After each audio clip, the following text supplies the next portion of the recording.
నమస్తే welcome to Disha TV. Limits ఈ పదం చాలా సందర్భాల్లో వాడుతాం. దేనికైనా కొన్ని లిమిట్స్ ఉంటాయి. అది పర్సనల్ లైఫ్ అయినా, సోషల్ మీడియా అయినా. యూత్ సోషల్ మీడియాలో ట్రెండ్ అవ్వడానికి చాలా రకాల ప్రయత్నాలు చేస్తున్నారు. కొందరేమో కొన్ని వీడియోస్ చేస్తారు. కొందరేమో ఇష్యూస్కి రిలేటెడ్గా వీడియోస్ చేస్తారు. ఇంకొందరేమో ట్రోల్స్ చేస్తారు. మరికొందరు రోస్ట్ చేస్తారు. ఏది చేసినా బాగానే ఉంటుంది. కానీ అది కొంత ఎక్స్టెండ్ వరకే. ఏదైనా లిమిట్స్లో ఉంటే బాగానే ఉంటుంది. మితిమీరితేనే ప్రమాదం. వావి వరుసలు లేకుండా వీళ్ళు మనుషులా కాదా అనే అనుమానం వచ్చేలాగా ప్రవర్తిస్తారు. కొందరు సోషల్ మీడియాలో బాగానే చదువుకొని తెలివితేటలు ఉన్న వాళ్ళలానే కనిపిస్తారు. కానీ బయటికి కనిపించకుండా కిరాతక బుద్ధి ఉన్నవాళ్ళు ఇలానే కొంతమంది బయటికి వస్తున్నారు ఇప్పుడు. హనుమంతు ఈ పేరు 2 రోజులుగా బాగానే వినిపిస్తుంది. ఈ మనిషి యూట్యూబ్లో ఒక తోప్ ఫిగర్ అనే భావనతో తాను ఏం చేసినా జనాలు చూస్తారనే ఆలోచనతో ఇష్టం వచ్చినట్టు చేస్తుంటాడు. మళ్ళీ తాను చేసిందేమైనా తన ఓన్ కంటెంటా అంటే అది కాదు. వేరే వాళ్ళు చేసిన కంటెంట్ని తీసుకొని రోస్ట్ చేయడమే ఈయన కంటెంట్. దాన్ని కామెడీ అని అనుకుంటాడు. అది డార్క్ కామెడీ. ఏదైనా పరిమితుల్లో చేస్తే బాగానే ఉంటుంది. కానీ అది లిమిట్స్ దాటింది. ఈ ప్రణీత్ ఒక వీడియోని రోస్ట్ చేశాడు. ఆ వీడియో ఏంటంటే, ఒక పాప వాళ్ళ డాడీ ఉంటాడు. ఆ ఫాదర్ కోపంగా తన బెల్ట్ తీసి చేతులకి చుట్టుకొని పాప దగ్గరికి వచ్చి తర్వాత పాపని ఆ బెల్ట్ మీద కూర్చోబెట్టి ఉయ్యాల ఊపుతాడు. ఈ వీడియోకి ప్రణీత్ అని తన గ్యాంగ్ కలిసి రోస్ట్ చేశారు. మతి భ్రమించినట్లు ప్రవర్తించారు. అసభ్యకరంగా మాట్లాడారు. తండ్రి కూతుర్ల రిలేషన్ని కూడా రాంగ్ వేలో ఆలోచించి వరస్ట్ కామెంట్ చేశారు. ఈ వీడియోని మొదటగా బేబీ మూవీ ప్రొడ్యూసర్ ఎస్కేన్ బయటికి తీశారు. తర్వాత చాలామంది దీనిపైన రియాక్ట్ అయ్యారు. సాయి ధరమ్ తేజ్, మంచు మనోజ్ ఇలా సెలబ్రిటీస్ తెలంగాణ సీఎం, ఆంధ్ర సీఎంని ట్యాగ్ చేసి ట్వీట్ చేశారు. దానితో తెలంగాణ డీజీపీ ఈ విషయం మీద రియాక్ట్ అయ్యి ఎఫ్ఐఆర్ ఫైల్ చేశారు. ఇంతమంది తనను అపోజ్ చేయడంతో ప్రణీత్ బయటికి వచ్చి అపాలజీ వీడియో చేశాడు.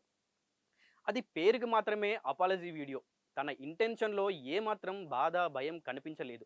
ప్రణీత్ ఫాదర్ ఒక హయ్యర్ అథారిటీ, మంచి పేరున్న వ్యక్తి. కొడుకేమో ఇలా చిల్లర పనులు చేస్తున్నాడు. ఎంత చదువుకున్నా కొంత మోరల్స్ తెలిసుండాలి. ఇలాంటి వాళ్ళని మొదట్లోనే ఆపకపోతే చెలరేగిపోయి ఫ్యామిలీ రిలేషన్స్ కూడా బూతు మాటలా మార్చేస్తారు. Take your stand to stop this kind of polluted people. నా పేరు ప్రణీత్. గత 2 రోజులుగా మీ కంట్రోల్ లేకుండా నా ఫేస్ మీ టైమ్ లైన్స్ లో, మీ ఫీడ్స్ లో చూస్తూ ఉండొచ్చు. దానికి కారణం నేను చేసిన ఒక తప్పు. చైల్డ్ సెక్షువల్ అబ్యూస్ అనే ఒక చాలా సెన్సిటివ్ టాపిక్ మీద జోక్స్ వేయడం. I want to make it clear, child abusing అని, పీడోఫిలియా అని నార్మలైజ్ చేయడం అనేది ఎప్పుడూ నా ఉద్దేశం కాదు. అందరూ మేము ఏదైతే రీల్ కి రియాక్ట్ అవుతూ మా స్టేట్మెంట్స్ వేసామో అదొక real cute father daughter relationship reel అనుకుంటున్నాను. But it was originally meant to be dark comedy based reel. ఆ సెటప్ ని బేస్ చేసుకొని మేము వేసిన జోక్స్ ని people are wrongly projecting it as మేము ఒక రియల్ ఫాదర్ డాటర్ రిలేషన్షిప్ ఇట్లా సెక్షువలైజ్ చేసామని. డెఫినేషన్ ఆఫ్ కామెడీ ఎప్పటికప్పుడు మారుతూ ఉంటుంది. And it was gross misjudgement on my part to consider this could be funny. ఇప్పటిదాకా తప్పులు చేస్తూ కింద పడుతూ నేర్చుకున్నాను. బట్ ఈసారి చేసిన తప్పుకి నాతో పాటు చాలా మంది కింద పట్టుకెళ్ళాను. Firstly my parents. గత 2 రోజులుగా చాలా మంది వాళ్ళ మీద రకరకాల పోస్ట్ చేస్తూ అబ్యూస్ చేస్తూ ఉన్నారు. But trust me when I say this, నేను వాళ్ళకి ఒక మంచి కొడుకు కాలేకపోయాను, కానీ వాళ్ళు నాకు ఎప్పుడు మంచి పేరెంట్స్ కాకుండా లేరు. సో మిమ్మల్ని అడుగుకుంటున్నాను, please keep them out of this, don't drag them in to this.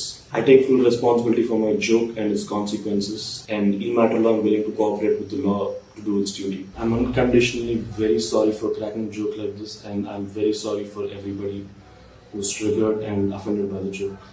Thank you. ఈ వీడియో మీకు నచ్చినట్టయితే లైక్ చేయండి, షేర్ చేయండి, సబ్స్క్రైబ్ చేయండి.